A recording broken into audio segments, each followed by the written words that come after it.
As old as the RTS genre itself, the Command & Conquer series is about to bring its long-running Tiberium saga to a close with its fourth installment, Tiberian Twilight. Featuring a number of sweeping gameplay tweaks, number 4 moves the series in a direction that many fans of the franchise would not expect. The end result is far from traditional, but does it do its lineage right?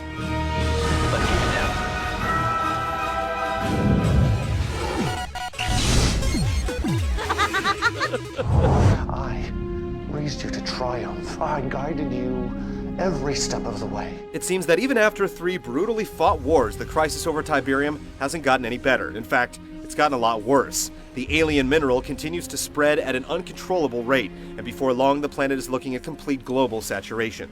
At the 11th hour, the near-immortal Kane appears offering a truce and a means to deal with the impending Tiberium threat, but not before radicals from both sides of the fence throw a wrench into the plans, hurling the world into the 4th Tiberium War. This is madness.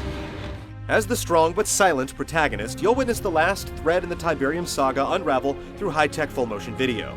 Compared to the star-powered pageantry of the 3rd game, though, 4 strikes a more modest note, with its darker tone and relative cast of unknowns, save the re-emergence of Joe Kukin, who reprises his iconic role as the prophetic Kane for the last time. Revelations abound for anyone invested in the tale, including the grand reveal of Kane's true identity and motives. Though, if you're in it just for the awkward acting and Shatnerian delivery, there's plenty of that too. As a whole, Command & Conquer 4 may carry itself without the farcical self-awareness that made Red Alert famous, but you'll want to buy into every second of this guilty pleasure nonetheless. This is Colonel Louise James. Due to the gross negligence of our governing parties, I am now declaring martial law.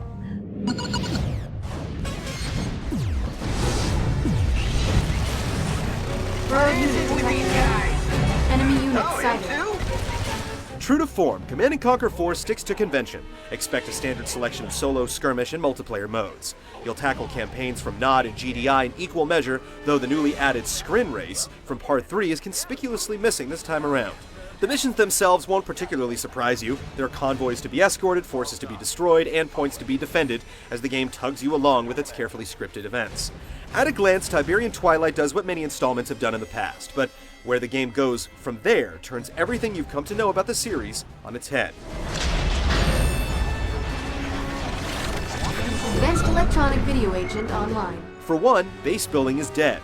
Players are allotted a set unit cap at the outset of each match, which is then spent on units that pop out of a new mobile base called the Crawler.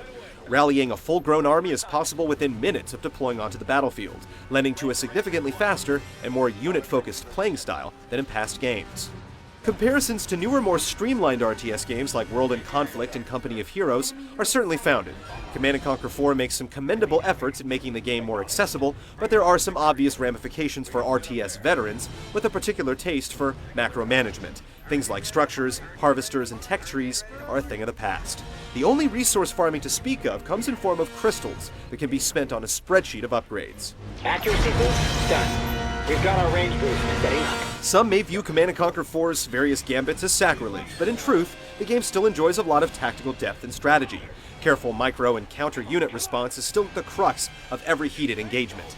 The game even makes some daring strides in persistence with a player profile that ranks up through every single mode of play, rewarding your time spent with extra tiers of units and upgrades. This isn't your Pappy's Command & Conquer to be sure, but if you take it for its core elements, then you'll enjoy its fast-paced, hard-fought battles. I'll take that one. Hurricane coming through. All of these changes work well with Domination, a node control-style map which serves as Command & Conquer 4's sole multiplayer mode. With equal emphasis on rushing, turtling, and moving around the map, Domination's pace of play perfectly highlights the ideas that the game stresses. As the only multiplayer match type, though, it does get a little stale from time to time, leaving the game's online battle options relatively thin compared to others in the genre. On it. I'm there. Don't start without me. It should also be noted that one irksome requirement rears its ugly head: a constant internet connection. Due to the persistent player progression, you'll always need to be online to log whatever headway you've made in the game. It's tempered somewhat by the ability to save and load campaign games should your connection suddenly short out. But for anyone constantly on the move or leery of the growing presence of DRM in PC gaming, it's definitely something to consider. Break 'em up. GST repairs 50% complete.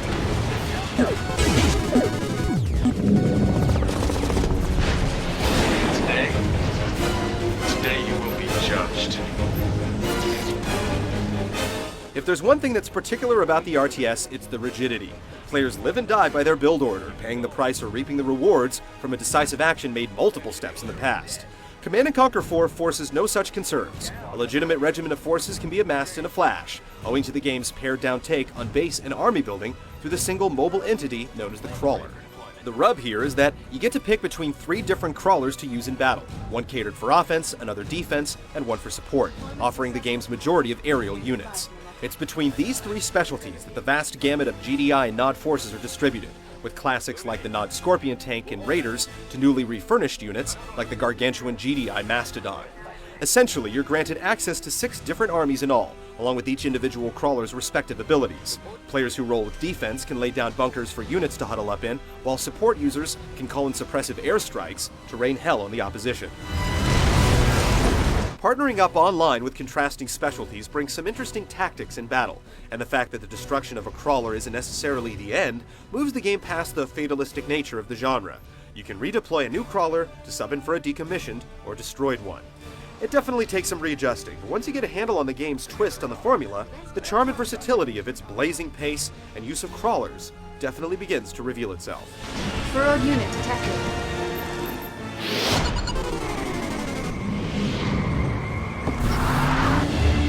Well done.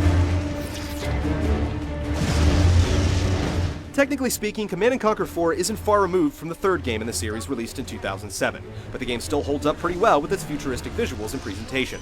Brilliant salvos of gunfire make each individual unit's presence on the battlefield known, while damaged mechs and vehicles deform with convincing realism. In terms of polish, the game definitely doesn't skimp on the fine details. As for the true star of the show, the FMVs, Tiberian Twilight does the series justice with gratuitous amounts of video bookending each mission in the campaigns. Whether for the somber lighting or the moment of Kane's final curtain call, there's definitely an air of seriousness in what this installment puts forward. It's still Battlestar on a budget, but that doesn't stop it from being just as amusing to watch as ever. I almost lost you once. Don't put me through that again. Okay.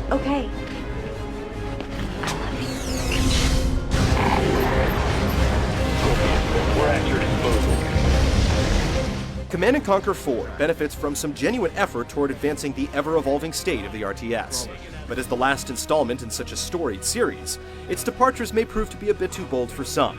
Ultimately, Tiberian Twilight is merely a CNC game by association, not the most terrible of fates for an otherwise solid RTS game, but certainly a bittersweet one to the franchise faithful expecting more. A unit is under attack.